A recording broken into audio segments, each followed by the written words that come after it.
Tifosi del Napoli, preparatevi.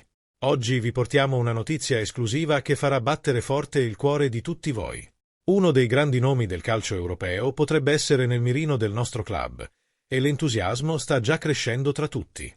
Stiamo parlando di niente di meno che Karim Adeyemi, il talentuoso attaccante del Borussia Dortmund. Potrebbe unirsi presto alla rosa del Napoli? Scopriamolo insieme. Restate con me fino alla fine, perché la notizia è calda e non vorrete perdere nessun dettaglio. Recentemente, il nome di Adeyemi è stato molto discusso nel mercato dei trasferimenti, soprattutto per la sua possibile partenza dal Borussia Dortmund. A soli 22 anni, il giovane attaccante tedesco è già un giocatore conosciuto a livello internazionale, con molto talento e una carriera promettente davanti a sé. Ed è proprio qui che entra in gioco il Napoli. Secondo le informazioni del portale Ficaies, il nostro club sarebbe molto interessato a portare Adeyemi per rafforzare la squadra. Immaginate un giocatore veloce, abile e confiuto per il gol, indossare la maglia del Napoli. Non si può non essere entusiasti di questa possibilità, vero?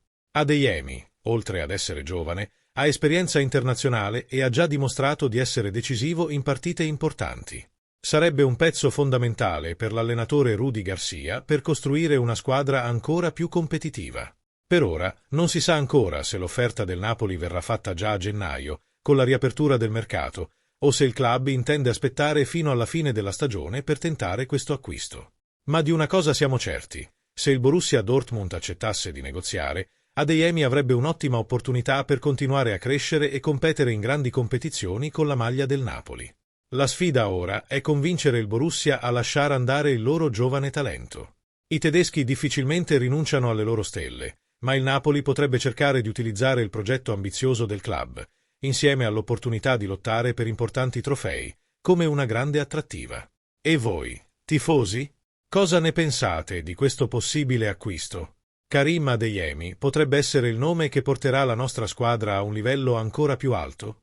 Sarebbe un rinforzo perfetto per competere ad armi pari in tutte le competizioni? Commentate qui sotto e parliamo di questo possibile trasferimento. Restate sintonizzati sul nostro canale per ulteriori aggiornamenti su questo e altri possibili acquisti del Napoli. Se Adeyemi dovesse arrivare davvero, sarebbe un cambiamento di livello per la nostra squadra. E, naturalmente, nel frattempo, continuiamo a monitorare tutti i movimenti del mercato. Quindi, iscrivetevi, lasciate un like e attivate la campanella per non perdere nessuna novità. Alla prossima!